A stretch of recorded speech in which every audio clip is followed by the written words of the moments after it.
What I was saying, that if you're a person who's spiritual, you know, and your spirituality is your degree of sensitivity to the unseen forces or your divinity or your God.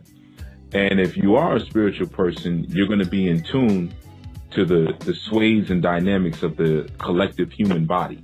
And that sensitivity should dictate your agenda. So I say that to say, when we speak about monogamy versus blended family, the burden of proof is not really on those who feel that sway leads them to practice polygyny. The burden of proof and of justification is really on monogamy, based on what the human collective, the state that the human collective is in. So I can say that I value people who can live in a union with integrity, but I definitely will say that I take a harder look at a person who denies the necessity for polygyny.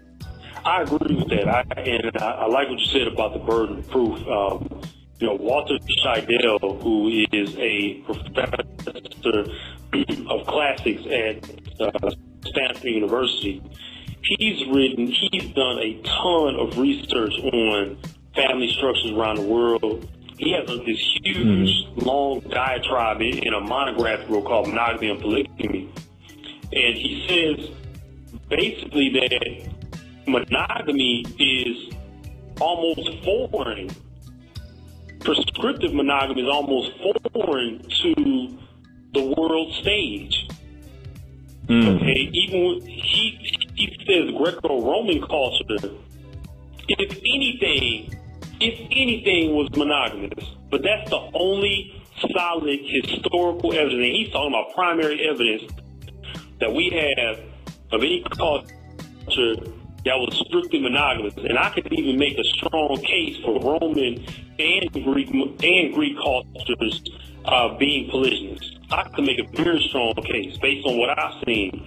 A man named Murdoch, he was one of the people who contributed to the Ethnographic World Atlas of that year in 1967.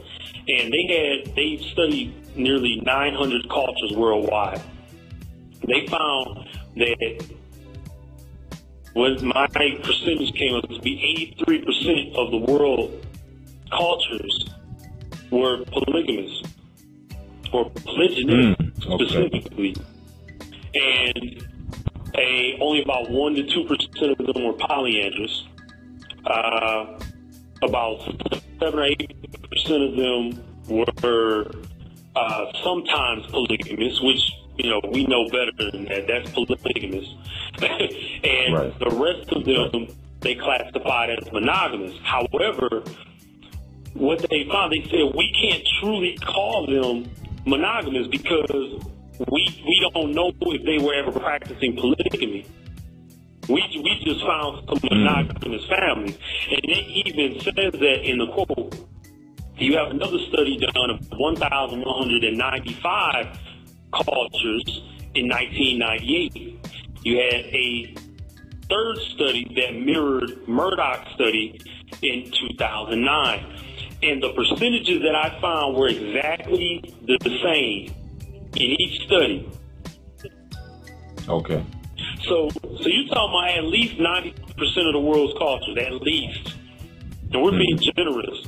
I actually say 99% based on my own studies. I'm counting de facto polygyny. I'm talking about whether it's legalized. I'm talking about whether the women consider that normal for a man to have other women. I mean, I'm counting all of that. I'm not necessarily counting to say, okay, a man has illegitimate children. Anytime the women know that those men, for instance, in the Caribbean, you can go anywhere from Mexico all the way to back down to South America, and women already know that their man is going to have another woman. They know that. I have a lot of Caribbean friends. My consorts are Caribbean, and everybody told me. In fact, I had a woman who was almost 40, and her brother, who was in his mid-40s. They both said they have never known a Caribbean man. They're Caribbean. They said they have never known a Caribbean man who is monogamous. That is just normal. You just have at least 2 women when you're a Caribbean man, whether you're in the Caribbean or out living outside the Caribbean. In fact, brother, when I look at the spread of the Caribbean demographic, and this is my own studies I've done, you find Jamaicans in England, you find Jamaicans in Denmark, you find Jamaicans in Hungary, you find Jamaicans in Poland, you find Jamaicans in China, Japan, United States, Canada, and they're in large pockets. They'll gather up in large pockets in these places along with other Caribbeans. Now, how in the world do you get a small island such as Jamaica, a small island such as Trinidad, small island such as St. Croix, in Antigua and St. Lucia, where you still have these people spreading that much around the world? How is that? The only way they can do it is if the men are having 5 children, 10, 15, sometimes 30 and 40 children. Bring their numbers up. Mm-hmm. Yes, sir. But nobody wants to talk about that. Everybody wants to act like this is not normal.